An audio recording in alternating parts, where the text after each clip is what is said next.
जनता घरमा रहँदाखेरि पनि राजनीतिक माहौल भने तातेको छ। प्रदेशमा पनि हेऱ्यो त्यस्तै देखिन्छ र केन्द्रको राजनीति पनि फेरि एकपटक तातेको छ। यसकारण कि प्रधानमन्त्रीले विश्वासको मत लिने घोषणा गर्नुभएको छ र त्यही प्रयोजनका लागि वैशाख 27 गते प्रतिनिधि सभाको बैठक पनि आह्वान भइसकेको छ। अब यो सन्दर्भ संसदीय राजनीतिको अङ्कगणितले पनि धेरै फरक पार्ने अवस्था पनि रहेको छ। कानुनका कुराहरू पनि यसभित्र रहेका छन्। यस सन्दर्भमा केन्द्रित रहेर कुराकानी गर्नका लागि हामीसँग यतिखेर नेपालका लागि नेपाली अभियानका समेत संयोजक वरिष्ठ अधिवक्ता डाक्टर सुरेन्द्र भण्डारी हुनुहुन्छ। डाक्टर साहब स्वागत छ। हवस् आचार्य सर, नमस्कार हजुर। के छ डाक्टर साहब, सबैभन्दा पहिला त यहाँको अवस्था के छ, स्वास्थ्य अवस्था के छ, कसरी बसिरहनु भएको छ, थोरै त्यहाँबाट कुरा सुरु गरौँ जस्तो लाग्यो डाक्टर साहब। हजुर, अब व्यक्तिगत रूपमा मेरो चाहिँ ठिकै छ। मलाई अहिलेसम्म कोभिड पोजिटिभ देखिएको छैन। मेरो परिवारका 2 जना सदस्यमा मेरो श्रीमती र छोरीमा देखिएको थियो, तर अहिले नर्मल भइरहेको छ, गेटिङ बेटर। केही दिनमा नेगेटिभ आउला भन्ने हामीले आशा गरेका छौँ। सुरुमा अलिकति प्रब्लम भएको थियो, अहिले चाहिँ अलमोस्ट नर्मल जस्तै भइसकेको अवस्था छ। ल, उहाँहरूलाई पनि स्वास्थ्य लाभको कामना सबैभन्दा पहिला त डाक्टर साहब यहाँ सुरक्षित हुनुहुन्छ, परिवारको लागि पनि छिटै कामना हामी गर्छौँ। धन्यवाद। मैले भन्न खोजेको कुरा चाहिँ के हो भने कोभिडसँग हामी अलिकति सुरक्षित रह्यौँ, हामीले सावधानीका उपायहरू अपनायौँ, आइसोलेसनमा बस्यौँ, अनि राम्रोसँग हामीले खानेकुराहरू खायौँ र रेस्ट गऱ्यौँ भने त्यति धेरै प्रब्लम हुँदो रहेन रहेछ भन्ने मेरो अहिलेसम्मको अनुभव। हजुर, त्यसले म अरूलाई पनि अरूका लागि पनि काम लाग्ला डाक्टर साहब। अब राजनीति यस्तो विषम परिस्थितिमा पनि सेलाउने छानकाट गर्दैन, अझ तात्ला जस्तो छ। प्रदेशको पनि हामीले हेरिहाल्यौँ, हरेक प्रदेशमा अहिले त 8 ठाउँमा गाई जात्रा भन्छन् मान्छेले, लगभग हेर्दाखेरि त्यस्तै पनि देखिन्छ। अब ठ्याक्कै यति नै प्रधानमन्त्रीले विश्वासको मत लिने भन्ने कुरा आफैले भन्नुभयो। फेरि यो के छ कानुनी व्यवस्था, किन प्रधानमन्त्रीले यसो भन्नुभयो भन्ने खालका जिज्ञासाहरू छ अहिले। यसलाई कसरी हेर्नु भएको छ डाक्टर साहब यहाँले? धन्यवाद शिव सर। प्रधानमन्त्रीले कुनै पनि बेला संसदमा आफूलाई विश्वास छ भन्ने कुरा प्रमाणित गर्नका लागि विश्वासको मत लिन पाउने व्यवस्था संविधानको धारा 101 मा गरिएको छ। त्यस आधारमा प्रधानमन्त्रीले जहिले पनि विश्वासको मत लिन सक्नुहुन्छ। तर यो त्यो सहज रूपमा विश्वासको मत लिन लागेको होइन। यो चाहिँ माओवादी केन्द्रले अहिलेको प्रधानमन्त्री अथवा त्यसबेला नेकपा एमालेलाई जुन समर्थन दिएको थियो त्यो समर्थन फिर्ता नलिइसके पछाडि प्रधानमन्त्री आफैले विश्वासको मत म लिन्छु भन्न लाग्नुभएको हो। अब यो कति इन्ट्रेस्टिङ छ भने प्रधानमन्त्रीलाई दुईटै हातमा लड्डु भने जस्तो दुवैतिर फाइदा छ। विश्वासको मत प्राप्त भए पनि फाइदा छ, विश्वासको मत प्राप्त भएन भने पनि फाइदा छ। म विश्वासको मत लिन सक्नु भएन भने म इलेक्सनमा जाने तयारीमा हुनुहुन्छ। अब विश्वासको मत लिनुभयो भने उहाँ फुल टर्म काम गर्ने अवस्था आउँछ। त्यसैले उहाँलाई इदर वे फाइदा छ। तर बिचमा अरू एक दुईवटा राजनीतिक खेल भएनन् भने यसले एउटा बाटो लिने। किनभने राजनीतिमा त जुनसुकै बेला जेसुकै पनि हुन सक्छ नि, होइन डाक्टर साहब? यो त एउटा सम्भावनाको खेल हो पनि भनेर भन्छन्। खालि मैले यहाँ डाक्टर साहब यहाँलाई भन्न खोजेको चाहिँ प्रधानमन्त्रीले विश्वासको मत आफूले चाहेको बेलामा कुनै पनि बेला लिन सक्नुहुन्छ, त्यो संविधानले ग्यारेन्टी गरेको छ, होइन त डाक्टर साहब? धारा 100 को एक बमोजिम होला नि डाक्टर साहब अहिले प्रधानमन्त्रीले लिन खोज्नु भएको चाहिँ। अनि यो कस्तो प्रधानमन्त्रीले आफै लिन सक्नुहुन्छ, त्यसका पनि केही कारणहरू या केही अवस्था त्यसले माग्छ कि, अथवा कस्तो कस्तो अवस्थामा चाहिँ विश्वासको मत लिनुपर्ने बाध्यात्मक अवस्था आइलाग्छ? अनि किन प्रधानमन्त्री आफैले, किनभने उहाँलाई त समर्थन फिर्ता पनि ल्याएको छैन, अविश्वासको प्रस्ताव पनि कसरी ल्याएको छैन, अस्तिसम्म त म एकल बहुमतको सरकार चलाइरहेको छु, मैले किन लिने, किन राजीनामा दिने भन्ने टाइपका कुराहरू प्रधानमन्त्रीले गरिरहनु भएको थियो। अहिले 81 फेरि विश्वासको लिन किन जरुरी प्रधानमन्त्रीलाई? यहाँबाट त प्रश्नहरू छन् नि डाक्टर साहब यहाँनिर। हजुर, त्यसमा इन्ट्रेस्टिङ के छ भने पहिलामा संविधानले दुईटा अवस्थामा प्रधानमन्त्रीलाई विश्वासको मत लिनुपर्ने कुरा गर्छ। पहिलो अवस्था चाहिँ धारा 100 को 1 ले के भन्छ भने प्रधानमन्त्रीले कुनै पनि बखत आफूलाई प्रतिनिधि सभाको विश्वास छ भन्ने कुरा स्पष्ट गर्न आवश्यक वा उपयुक्त ठानेन। यो चाहिँ प्रधानमन्त्रीको आफ्नो स्वविवेकमा निर्भर गर्ने कुरा। त्यसले अहिले प्रधानमन्त्री ओलीले लिन लाग्नु भएको चाहिँ धारा 101 अन्तर्गतको हो। अर्को अवस्था चाहिँ प्रधानमन्त्रीको दल विभाजित भएमा वा सरकारलाई समर्थन गर्ने दलले समर्थन फिर्ता लिएमा पनि विश्वासको मत लिनुपर्ने हुन्छ। त्यो चाहिँ धारा 100 को 2 को अवस्था हो। भनेको त्यो चाहिँ बाध्यात्मक अहिलेको अवस्था होइन अवस्था डाक्टर साहब? हो यदि यदि हो समर्थन गरेको दलले समर्थन फिर्ता लिएमा या सरकारमा प्रतिनिधित्व गरेको या प्रधानमन्त्रीको दल चाहिँ विभाजन भएको अवस्थामा हो कि के हो डाक्टर साहब त्यो चाहिँ? हो एक्ज्याक्टली यिनै दुईटा ग्राउन्डमा हो। अब यो चाहिँ कस्तो छ भने धारा 101 को व्यवस्था चाहिँ प्रधानमन्त्रीले राख्न सक्नेछ भनेको चाहिँ त्यो चाहिँ आफ्नो इच्छामा निर्भर गर्ने भयो। धारा 102 को चाहिँ प्रस्ताव राख्नु पर्नेछ भने चाहिँ त्यो बाध्यात्मक। यदि प्रधानमन्त्रीको दल विभाजित भयो भने वा प्रधानमन्त्रीलाई समर्थन दिने दलले समर्थन फिर्ता लियो भने यो अवस्थामा प्रधानमन्त्रीले विश्वासको मत लिनुपर्ने अनिवार्य अवस्था आउँछ। तर अहिले माओवादी केन्द्रले विश्वासको मत फिर्ता नलिएको कारणले गर्दाखेरि धारा 102 को अवस्था होइन, धारा 101 को अवस्था हो। त्यो धारा 101 को 1 भनेको प्रधानमन्त्रीलाई उपयुक्त ठानेमा होइन त? ठानेमाबाट अहिले आयो यो प्रधानमन्त्रीले ठान्नुभयो अब लिन पर्छ भन्ने आवश्यक ठान्नु, त्यस कारणले लिँदै हुनुहुन्छ। र अर्को डाक्टर साहब यति नै खेर भन्ने प्रश्न पनि छ नि डाक्टर साहब। हो, किन उहाँले किन ठान्नुभयो भने प्रधानमन्त्री जुन यो पहिला नेकपा हुँदाखेरिको जुन विवाद देखियो त्यो विवाद पछाडि जसरी फागुन 23 गतेको अदालतको फैसलाले दुईटा दल सृजना भए र पूर्ववत अवस्थामा पुगे, प्रधानमन्त्रीले जसरी संसद विघटन गर्नुभयो, प्रधानमन्त्रीको एउटा के देखिन्थ्यो भने उहाँ इलेक्सनमा गएर म बहुमत लिएर आउँछु, उहाँलाई त 2/3 नै ल्याउँछु भन्ने विश्वास या भ्रम जे छ, उहाँ इलेक्सनमा जान चाहनुहुन्छ। र अहिले पनि उहाँले यो विश्वासको मत लिन खोज्नु भएको चाहिँ उहाँलाई विश्वासको मत आएन भने पनि फाइदा छ। किन फाइदा छ भने उहाँ अहिले धारा 76(2) को प्रधानमन्त्री हो। त्यो कुरा अरू दलका नेताहरूले पनि पटक पटक भनेका छन्, अदालतको फैसलाले पनि भनेको छ, भर्खरै प्रचण्डजीले पनि त्यही कुरा भन्नुभएको छ। धारा 76(2) को प्रधानमन्त्रीले विश्वासको मत लिइसके पछाडि मान्नुहोस् प्रधानमन्त्री ओलीले वैशाख 27 गते जुन संसदको बैठक बस्दैछ र त्यसले सभामुखले एउटा डेट तोक्नुहुन्छ, मानौँ वैशाख 28 गते होला या जेठ 2 गते 3 गते कुनै दिन होला, त्यो दिन विश्वासको मत लिन सक्नु भएन भने त्यो अवस्थामा राष्ट्रपतिले धारा 76(3) अन्तर्गत प्रधानमन्त्रीको लागि आह्वान गर्नुपर्ने हुन्छ। धारा 76(3) भनेको संसदमा सबैभन्दा ठुलो दलको संसदीय दलको नेता, प्रतिनिधि सभामा रहेको सबैभन्दा ठुलो दल, बढी सदस्यहरू भएको दलको संसदीय दलको नेता। म यसको संविधानको भाषै पढेर पढौँ।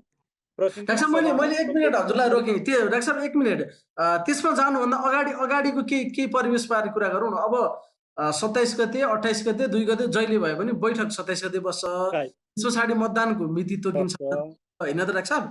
सभामुखले तय गर्नुहुन्छ, त्यो मत व्यक्त गर्ने मिति तय हुन्छ। अब एउटा अवस्थाको प्रधानमन्त्रीले विश्वासको मत प्राप्त गर्ने, अर्को अवस्था प्राप्त नगर्ने, तेस्रो अवस्था त हुँदैन।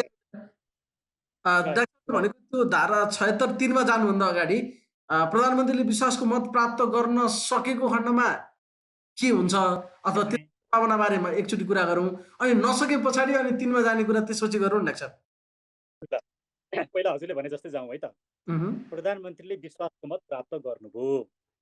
अब विश्वासको मत प्राप्त गर्नु भनेको चाहिँ हाम्रो प्रतिनिधि सभाको सदस्य संख्या 275, 275 मा 175 चाहिँ फर्स्ट पास्ट पोस्ट या प्रत्यक्ष रूपमा निर्वाचित भएर आएका र अरू 100 जना चाहिँ प्रोपोर्सनल रिप्रेजेन्टेसनबाट 110 जना आएका, 165 जना र 110 जना गर्दाखेरि 275 जना हुन्छ।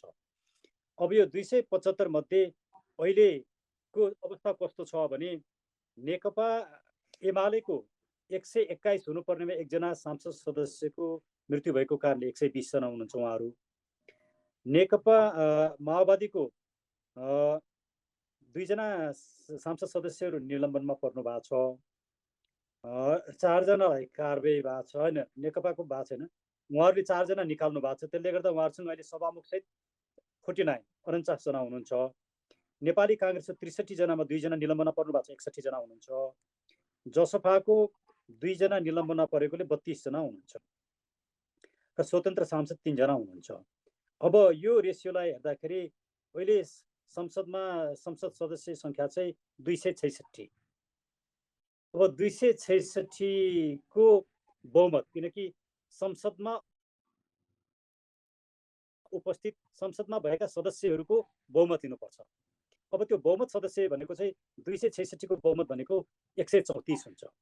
प्रधानमन्त्री ओलीको तर्फमा 134 मत आयो भने उहाँले विश्वासको मत लिन सक्नुहुन्छ।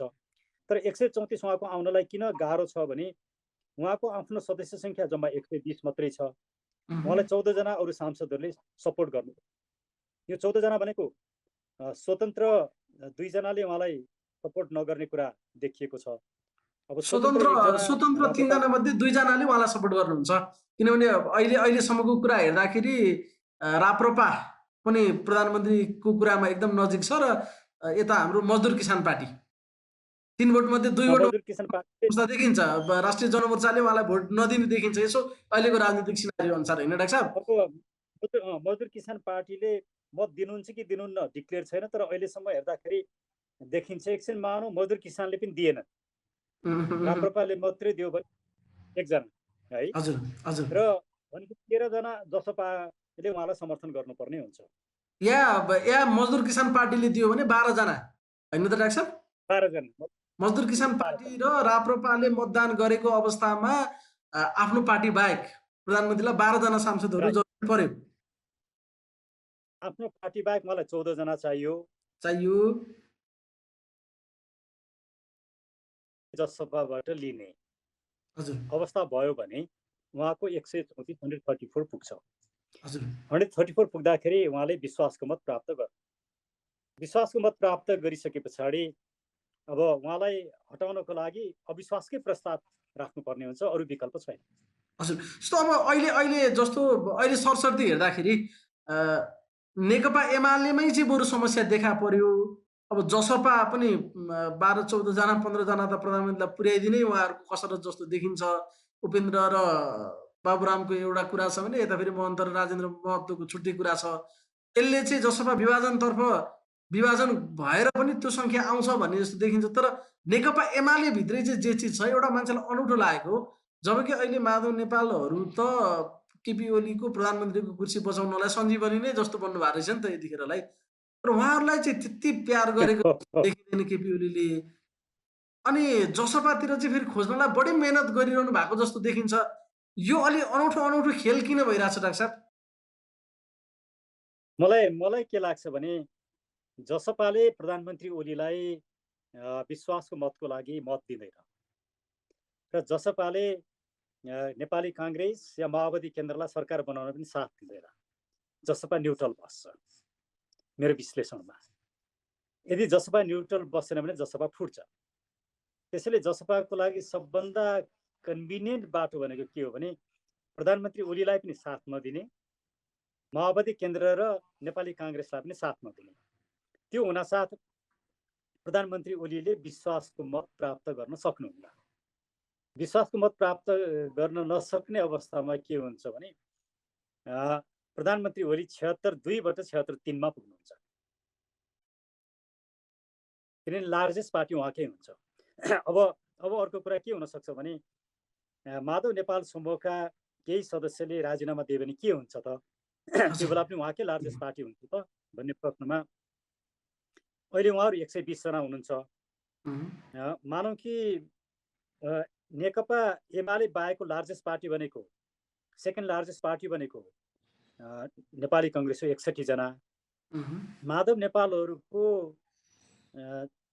40 जनाले, उहाँहरूसँग 40 जना त सधैँ छैन, अहिले घटेर उहाँहरू 27 मा आइपुग्नु भएको छ। 27 मा आइपुग्नु भएको छ उहाँहरू। 27 आउनु भएको छ। त्यो 27 पनि सबैले साथ दिने अवस्था छैन माधव नेपाललाई। त्यो 27 जनाले उहाँलाई साथ दिँदैन। जब क्रिटिकल अवस्था आउँछ केहीले ओली पक्षलाई जोइन गर्छन्। अब त्यो अवस्था मानौँ 27 जनाले राजीनामा दिए, राजीनामा स्वीकृत नै भयो भने पनि स्टिल लार्जेस्ट पार्टी को हुन्छ? प्रधानमन्त्री ओली नै हुनुहुन्छ लार्जेस्ट पार्टी। भनेपछि लार्जेस्ट पार्टी उहाँ भइसके पछाडि संवैधानिक रूपमा फेरि राष्ट्रपतिले उहाँलाई नै प्रधानमन्त्रीको रूपमा नियुक्त गर्नुपर्ने हुन्छ। धारा 76(3) अन्तर्गत। जस्तो जस्तो नि डाक्टर साहब, एउटा त फेरि 76(2) अन्तर्गतकै पनि त सरकार बनाउने एउटा एउटा राष्ट्रपतिबाट आह्वान हुने यति दिनको समय सीमा दिएर यदि केपी ओलीले विश्वासको मत प्राप्त गर्न नसकेको अवस्थामा पनि नयाँ सरकार गठनको एक्सर्साइज त हुनसक्छ नि त केही दिन एकैचोटि 76(3) अन्तर्गत प्रधानमन्त्री नियुक्त गर्ने हो र भने 76(2) को एक्सर्साइज एकचोटि भएपछि 76(3) मा जान्छ, अनिवार्य रूपमा 76(3) मा जान्छ। सो त जान्छ 76(2) सो त जान्छ। 76(2) पटक पटक एक्सर्साइज हुन सक्दैन। त्यसैले यो संविधानको धारा 76 एकदमै क्रिटिकल छ। मैले यो संविधान बन्न साथै मैले मेरो किताबमा लेखेको पनि थिएँ, कन्स्टिट्युसनल डिजाइन भन्ने किताबमा, यो संविधानको सबैभन्दा कम्प्लेक्स धारा भनेको धारा 76, सबैभन्दा कम्प्लेक्स। यो बुझ्नै सकिँदैन, यति गाह्रो छ यो। अब धारा 76(2) अन्तर्गतको सरकार एकचोटि बनेपछि अर्कोचोटि फेरि त्यो सरकार बन्दैन, धारा 76(3) मा जान्छ। धारा 76(3) मा जाँदा यदि नेपाली काङ्ग्रेस लार्जेस्ट पार्टी भइदिएको भए ओलीजीलाई अप्ठ्यारो पर्थ्यो। तर उहाँलाई माधव नेपालका पक्षमा रहेका संसद सदस्यहरूले साथ नदिँदा पनि, राजीनामै दिँदा पनि उहाँ स्टिल लार्जेस्ट पार्टी हो। जस्तो डाक्टर साहब, यसमा अहिले लार्जेस्ट पार्टी भएको कारणले आएको छ गर्दा भने मैले बुझ्न खोजेको, माधव नेपालका करिब 20 जना सांसदले मात्रै राजीनामा दिए भने पनि अनि त्यो सदस्य संख्या त घट्छ र त्यो घटेको सदस्य संख्याको बहुमत चाहिँ यदि जसपा फुटेको अवस्थामा पनि काङ्ग्रेस, माओवादी र जसपाको एउटा पक्ष भनेको बाबुराम र उपेन्द्र यादवको पक्ष पुग्दाखेरि पनि बहुमत पुग्छ भन्ने एउटा अहिले त्यो हिसाब आइरहेछ। अनि त्यो हिसाब नपाउने त्यसो भए डाक्टर साहब त्यसमा के हुन्छ भने त्यो त्यति सजिलो छैन।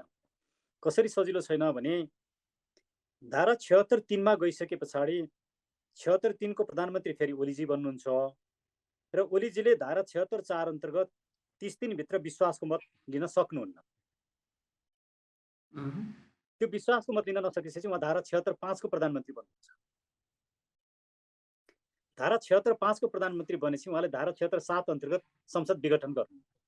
उहाँले यो सबै कुरा बुझेर क्यालकुलेटिभली, गणितीय रूपमा, संवैधानिक रूपमा सबै कुरा प्रष्ट रूपमा बुझेर उहाँले यो कदम चाल्नुभयो। अब यो बिचमा अझै पनि मलाई एउटा कन्फ्युजन र सायद हाम्रा दर्शकलाई पनि हुन्छ होला भनेर डाक्टर साहब, तपाईँले भन्दै हुनु 76(2) चाहिँ एकचोटि प्रयोग भए पछाडि फेरि प्रयोग गर्न मिल्दैन, त्यस्तो कुरा कहीँ संवैधानिक रूपमा छ र डाक्टर साहब? किनभने 76(2) अन्तर्गतकै पनि त 76(2) भनेको 2 वा 2 भन्दा बढी दलहरू मिलेर नयाँ सरकार बन्न सक्ने अवस्थालाई 76(2) भनिन्छ नि त डाक्टर साहब।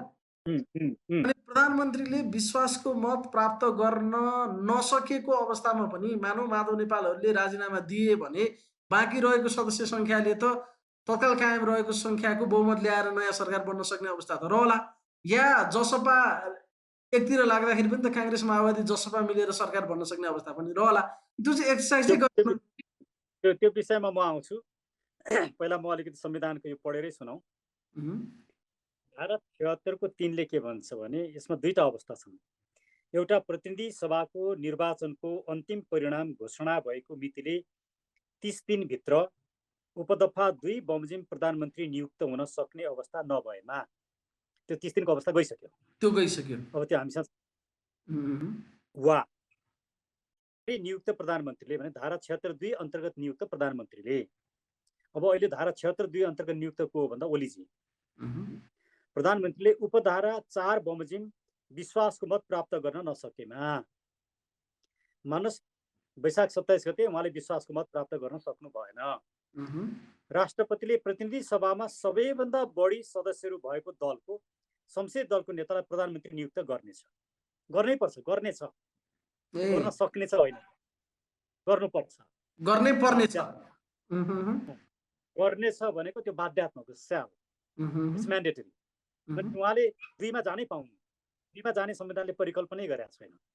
76(2) को प्रधानमन्त्रीले विश्वासको मत लिन नसक्ना साथ 76(3) को सरकार बन्छ। अब 76(3) को सरकारले पनि विश्वासको मत लिन नसकेपछि त्यो सरकार 76(5) को सरकार हुन्छ। अब यो बिचमा विपक्षीहरूलाई बहुमतको सरकार हामी दिन्छौँ भन्ने चान्स नै छैन, कि त उहाँहरूले अविश्वासको प्रस्ताव राख्नुपर्छ, अविश्वासको प्रस्ताव राखेर हटाउन चाहिँ सकिन्छ, त्यसरी अर्को सरकार बन्छ। तर अविश्वासको प्रस्ताव राखेर उहाँहरूले सरकार बनाउन सक्ने चान्सेस कति छ त भनेर हामीले हेर्नुपर्छ। अब यो हेर्दाखेरि मानौँ उहाँहरूले एकछिन मानौँ अविश्वासको प्रस्ताव राख्ने अवस्था आएन, अविश्वासको प्रस्ताव पारित भएन भने संवैधानिक रूपमा स्थिति कस्तो आउँछ भने वैशाख 27 गते एकछिन मान 7 दिनभित्रमा कुनै दिन होला, तर एकछिन हामी सजिलोको लागि वैशाख 27 गते मतदान भयो, ओलीजीले विश्वासको मत लिन सक्नु भएन, 134 जना पुर्याउन सक्नु भएन भने उहाँ धारा 76(3) अन्तर्गत लार्जेस्ट पार्टीको प्रधानमन्त्री बन्नुहुन्छ। त्यसरी बनेको 30 दिनभित्र भनेपछि जेठ 27 भित्र उहाँले विश्वासको मत लिनुपर्छ। जेठ 27 भित्र पनि उहाँले विश्वासको मत लिन सक्ने अवस्था छैन भनेपछि जेठ 27 मा नलिएपछि उहाँ 76(5) मा पुग्नुहुन्छ। 76(5) मा पुगेपछि उहाँले राष्ट्रपतिलाई 76(7) अन्तर्गत संसद विघटन गरी चुनावको लागि निर्वाचनको लागि जाने भनेर घोषणा गर्नुहुन्छ। भनेपछि यो घोषणा कहिले हुन्छ भन्दाखेरि जेठभरिमा या असारको फर्स्ट विकमा हुन्छ। असारको फर्स्ट विकमा या उहाँले चाहिँ एक महिना भित्र हो नि त, होइन डाक्टर साहब? अगाडि नै पनि प्रधानमन्त्रीले यदि 3 अन्तर्गतको प्रधानमन्त्रीले अगाडि नै पनि त विश्वासको मत लिन सक्नु होला नि त, 1 महिनै पनि कुर्नु नपर्ला नि त्यो अवस्थामा। के पनि भन्न सक्नुहुन्छ, म विश्वासको मत लिन सक्दिनँ पनि भन्न सक्नुहुन्छ। राष्ट्रपतिलाई मैले विश्वासको मत लिन सक्ने अवस्था छैन भनेर पत्र दिन पनि सक्नुहुन्छ, भोलिपल्टै दिन पनि सक्नुहुन्छ, त्यही दिन दिन पनि सक्नुहुन्छ। त्यो भएपछि उहाँ सिधै 76(5) मा पुग्नुहुन्छ। उहाँले विश्वासको अब यहाँनिर हामीले स्पष्ट हुन पर्दा चाहिँ प्रधानमन्त्रीले विश्वासको मत प्राप्त गर्न सके, बाँकी कार्यकाल उहाँले प्रधानमन्त्री चलाउने, कम्तीमा अर्को 1 वर्ष अविश्वासको प्रस्ताव पनि ल्याउन नमिल्ला कि के हुन्छ डाक्टर साहब? त्यस्तो अवस्थामा चाहिँ यदि प्रधानमन्त्रीले विश्वासको मत प्राप्त गर्न सक्नु भयो भने फेरि 1 वर्षसम्म उहाँलाई अविश्वासको प्रस्ताव ल्याउन नमिल्ने या इमिडिएट पनि ल्याउन मिल्छ, कस्तो हुन्छ? 2 वर्षसम्म पाइएन। प्रधानमन्त्री नियुक्त भइसके पछाडि, कुनै व्यक्ति प्रधानमन्त्री नियुक्त भइसके पछाडि 2 वर्षसम्म त अविश्वासको प्रस्ताव होइन, मैले भनेको चाहिँ अहिले नै प्रधानमन्त्रीले विश्वासको मत प्राप्त गर्न सक्नुभयो भने चाहिँ विश्वासको मत प्राप्त गर्नुभयो भने त ल्याउन पाइन्छ नि, उहाँ त्यही प्रधानमन्त्री कन्टिन्यू हो नि, नयाँ प्रधानमन्त्री होइन। त्यसलाई चाहिँ 1 वर्ष कुर्न पर्छ भन्ने हुँदैन, त्यसमा कुर्नु परेन, होइन? उहाँले विश्वासको मत प्राप्त गर्नुभयो भने चाहिँ इमिडिएट पनि ल्याउन सकियो अविश्वासको प्रस्ताव। हो, विश्वासको मत लिनुभयो भने चाहिँ उहाँको विरुद्धमा अविश्वासको प्रस्ताव आउने भयो। उहाँले विश्वासको मत लिन सक्नु भएन भने उहाँ चाहिँ धारा 76(5) मा पुग्नुहुन्छ। धारा 76(5) मा पुगिसके पछाडि अब उहाँहरूले के गर्नुपर्ने भने अविश्वासको प्रस्ताव राख्न सक्ने हुनुभयो, तर उहाँ धारा 76(3) अन्तर्गत नयाँ प्रधानमन्त्री नियुक्त हुनुभयो भने त्यो नयाँ प्रधानमन्त्रीलाई चाहिँ 2 वर्षसम्म त ल्याउन पाइएन। भनेको अब डाक्टर साहब, यदि प्रधानमन्त्रीले विश्वासको मत प्राप्त गर्न सक्नु भएन भने 76(2) अन्तर्गतको प्रधानमन्त्रीबाट चाहिँ उहाँ स्वतः पदमुक्त हुनुहुन्छ र इमिडिएट उहाँलाई 3 अन्तर्गतको प्रधानमन्त्री राष्ट्रपतिले नियुक्त गर्नुहुन्छ, त्यसो हो? हो, इमिडिएटली गर्नुपर्छ, किनकि त्यो भाषै गर्ने छ भन्ने छ क्या, त्यहाँ विवेक डिस्क्रेसन युज गर्न पाइँदैन। त्यसमा बहुमत पुर्याएर हामी ल्याउँछौँ, यसो गर्छौँ उसो गर्छौँ भन्ने कुरा अरूले चुइक गर्न पाउने अवस्था छैन। उहाँ 5 मा पुगेपछि चाहिँ अरूले के भन्छन् भने 5 मा पुगिसके पछाडि विश्वासको मत उहाँले प्राप्त गर्नु भएन भने हामी कुनै पनि सदस्यले हामी बहुमतको सरकार हामी बनाउँछौँ भनेर आधार प्रस्तुत गर्नुपर्छ। आधार प्रस्तुत गर्नु भनेको चाहिँ के हो भने बहुमत सदस्य सङ्ख्याहरूको लिस्ट बनाएर सही छाप गरेर राष्ट्रपतिमा बुझाउनु पर्यो। भनेको अहिले त्यसो भए अघि डाक्टर साहबले भन्नुभयो एकदम क्यालकुलेटिभली सबै कुराको अङ्कगणित थिचेरै मैले यो कदम यतिखेर चाल्नुपर्छ भनेर डाक्टर साहबले पटक पटक प्रयोग गर्नुभएको शब्द त्यो स्मार्ट मुभ नै गर्नुभयो हो प्रधानमन्त्रीले। त्यसो भए डाक्टर साहब स्मार्ट मुभ हो, उहाँले एकदमै स्मार्ट मुभ लिनुभएको छ। त्यसरी मैले के देखिरहेको छु भने अब एकैछिन मानौँ हामी अर्को दृष्टिकोणबाट हेरौँ। अर्को कुन दृष्टिकोणबाट हेरौँ भने ओलीजी धारा 76(5) मा पुग्नुभयो। धारा 76(5) मा पुगेपछि अब ओलीजीले संसद विघटन गर्नुहुन्छ भनेर नेपाली काङ्ग्रेस, जसपा र माओवादी केन्द्र मिलेर 134 जना संसद सदस्यहरूको सही छाप गरेर हामी सरकार बनाउँछौँ भनेर राष्ट्रपतिकोमा जानुभयो भने चाहिँ त्यो बेला त्यस्तो सदस्यलाई राष्ट्रपतिले नियुक्त गर्नेछ, यहाँ पनि गर्नै पर्छ। फेरि त्यो एउटा कन्डिसनमा ओलीजी सरकारबाट हट्नुहुन्छ। त्यो एउटा कन्डिसन छ। उहाँलाई भनेको अर्को एउटा नयाँ खतरा त्यो सरकार छ। उहाँले बनाइसके पछाडि पनि हटाउने एक ठाउँ चाहिँ बाँकी रहन्छ एक ठाउँ बाँकी रहन्छ। भनेको अब त्यसलाई अर्को के हुन्छ इन्डिभिजुअल भने इन्डिभिजुअल सरकार भन्ला नि त फेरि पार्टीगत पार्टीगत त यो नहोला नि। इन्डिभिजुअल यो चाहिँ इन्डिभिजुअल सरकार हो। तर यो अवस्थामा के हुन्छ भने ओलीजी मलाई के लाग्छ भने उहाँको जसपासँग एउटा के सहमति छ भने मलाई विश्वासको मत पनि नदेऊ, सरकार बन्न पनि नदेऊ। त्यो क्रममा जसपा र उहाँहरूको बिचमा सहमति भएकै कारणले उहाँले यो मुभ लिनुभएको छ भन्ने मलाई लाग्छ। जसपाको त्यसले पनि जसपाले पक्ष मात्रै छ नि त डाक्टर साहब, किनभने जसपा पनि त एक मतले त छैन नि। बाबुराम उपेन्द्र यादवहरू त केपी ओलीलाई हटाउने, नयाँ सरकार बन्ने, सायद उहाँहरू त झन्डा हल्लाउँदै हिँडेको, साइरन बजाएको सपना देख्न थालिसक्नुभयो होला। अब मानौँ जसपा नफुटिकन जसपाले ओलीजीलाई सघाउने या जसपाले माओवादी केन्द्रलाई नेपाली काङ्ग्रेसलाई सघाउने काम हुँदैन मेरो विचारमा। अब जसपा नफुटिकन माओवादी केन्द्रलाई या नेपाली काङ्ग्रेसलाई सघायो भने ओलीजी सरकारबाट हट्नुहुन्छ, उहाँहरू सरकारमा जानुहुन्छ र रेस्ट अफ द टाइम उहाँले सरकार चलाउनुहुन्छ। अब यहाँ की चाहिँ अहिले यो सरकारको की चाहिँ अहिले जसपाको हातमा। अब मानौँ जसपाको यो जुन 32 जना हुनुहुन्छ, 32 जना मध्ये 40% लिएर कोही एकजना फुट्नुभयो भने त्यो एउटा अवस्था आउला। त्यसैले कुनै एउटा घटकले नेपाली काङ्ग्रेसमा जोइन गर्यो भने त्यो सरकार बन्न सक्ने सम्भावना हुन्छ। 134 जना पुर्याउनु पर्यो, जसपा, नेपाली काङ्ग्रेस र माओवादी केन्द्र मिलेर। त्यो अवस्था आयो भने ओलीजी 5 मा पुगेपछि पनि सरकारबाट हट्नुहुन्छ। त्यो अब अवस्था यहाँनिर एउटा अवस्था डाक्टर साहब, अब आज भोलि नै माधव नेपाल पक्षका कम्तीमा 20 जनाले राजीनामा दिने र यो प्रधानमन्त्रीले विश्वासको मत लिनुभन्दा अगाडि नै अविश्वासको प्रस्ताव चाहिँ यदि दर्ता भयो भने के हुन्छ त्यसले? अब मानव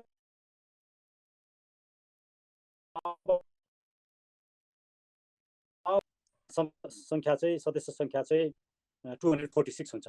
माधव नेपालको 20 जनाले राजीनामा दिन साथ 246 जना हुन्छ। 246 जना भएको अवस्थामा बहुमत पुर्याउने 124 जना चाहिन्छ।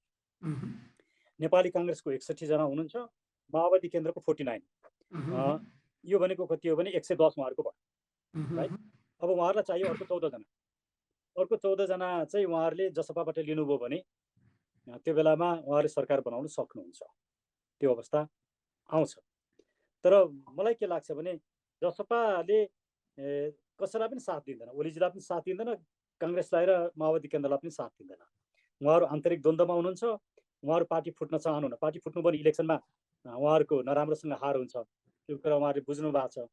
त्यसले बरु कसैलाई पनि साथ नदिने, पार्टी इन्ट्याक्ट राखेर इलेक्सनमा गयो भने हामी अहिलेको भन्दा अलिक बेसी सिट ल्याउँछौँ कि, किन हामी दुईटा पार्टी हामी जोडेका छौँ, हाम्रो मत बेसी आउँछ कि भन्ने उहाँहरूसँग पनि भित्री अपेक्षा त्यो छ। यदि त्यसो भएन साँच्चै जसपा विभाजन भएर माधव नेपालका मान्छेहरूले पनि राजीनामा दिए भने चाहिँ र 27 गतेभन्दा अगावै अविश्वासको प्रस्ताव दर्ता भयो भने चाहिँ नयाँ सरकार बन्न सक्ने अवस्था चाहिँ छ होइन डाक्टर साहब?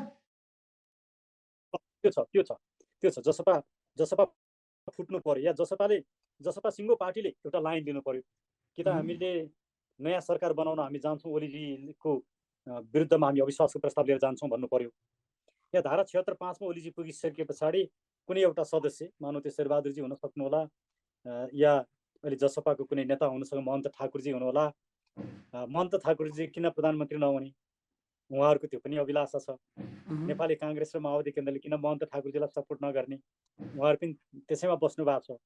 यसले के देखाउँछ भने उहाँहरू प्रत्येक यो न्युमेरिकल गेम, यो अङ्कगणितीय गेममा, संविधानलाई अङ्कगणितीय गेममा पुर्याइएको छ।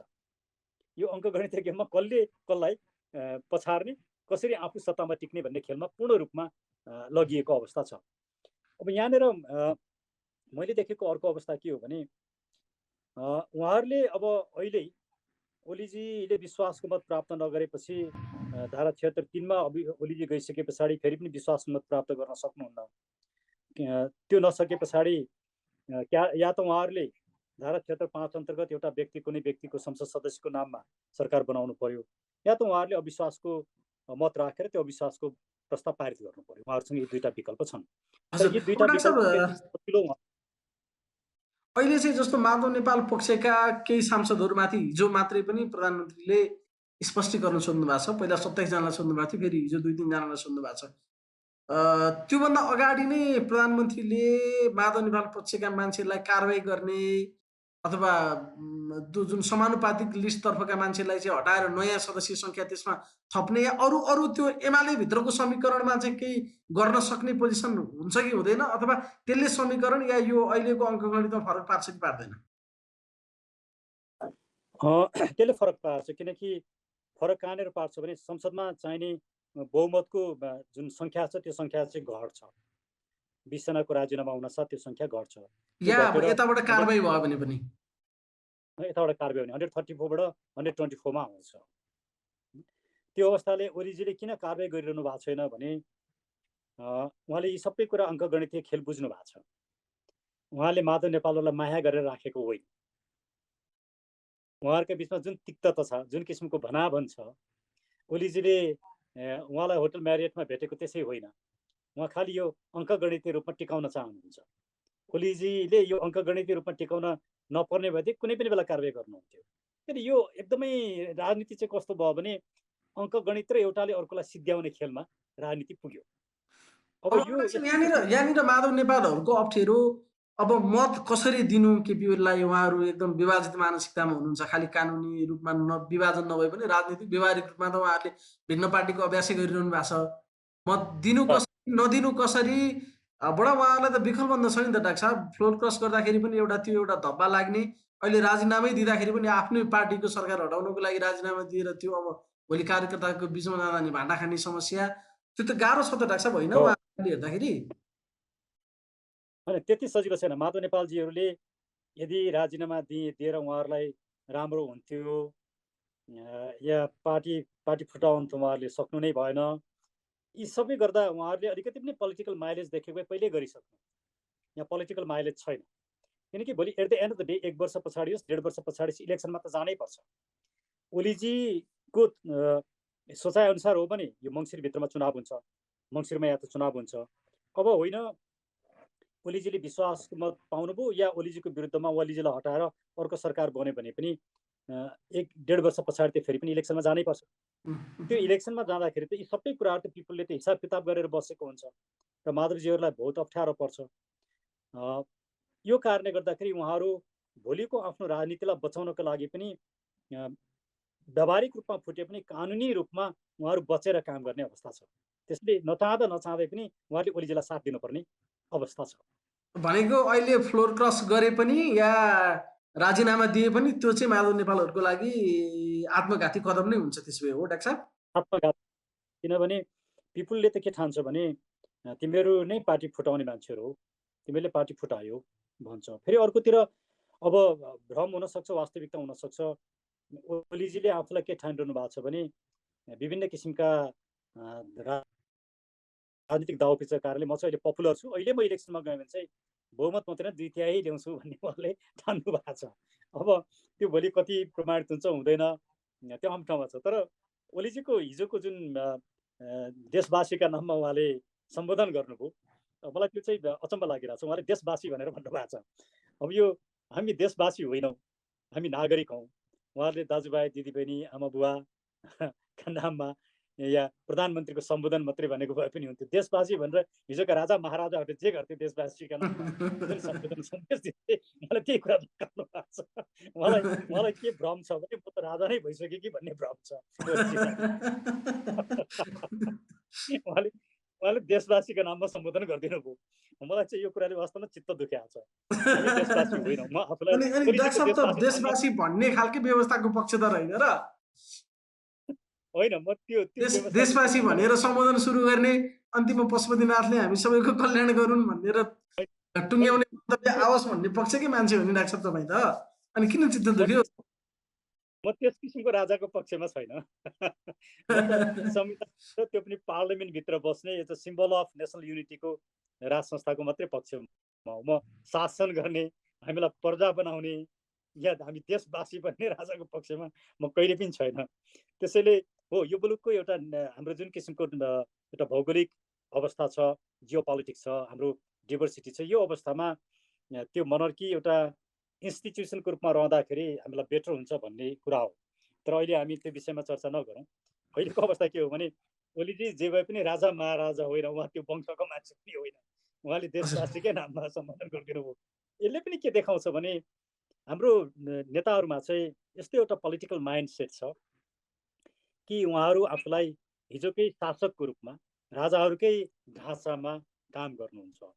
त्यसले समग्रतामा मेरो यहाँसँगको योभन्दा अघिल्लो अन्तर्वार्तामा नि मैले भनेको थिएँ, अहिले को प्रधानमन्त्री बन्छ, कसको सरकार बन्छ भन्ने कुरा चाहिँ धेरै महत्त्वपूर्ण कुरा होइन। अब यस किसिमको राजनीतिक असफलताबाट मुलुकलाई कसरी निकास दिने, त्यो चाहिँ अहिलेको प्रमुख सवाल हो। र त्यो सवालमा चाहिँ हामीले छलफल गर्नुपर्छ र मिडियाहरूले पनि त्यसमा चाहिँ फोकस गर्नुपर्छ भन्ने मेरो चाहिँ निवेदन गराइ हो। तर म ठुल्ठुला मिडियाहरू लगायत सबै मिडियाहरूलाई देख्छु यो विषयमा छलफलै हुँदैन। छलफल केमा हुन्छ? खैर अब यति चाहिँ भनौँ डाक्टर साहब, अबको हप्ता 10 दिन नेपाली राजनीतिमा धेरै रोचक संसदीय खेलकुद पटाक्षेपहरू चाहिँ हुनेछ होइन डाक्टर साहब? अब 1-2 हप्ता मात्रै होइन, मलाई लाग्छ 1-1.5 महिना यो रमाइलो हजुर, हुन्छ। हस् डाक्टर साहब, साह्रै महत्त्वपूर्ण समयका लागि म यहाँलाई धेरै धेरै धन्यवाद दिन्छु डाक्टर साहब। हवस्। यो यहाँलाई पनि धेरै धेरै धन्यवाद। हस्, हस्।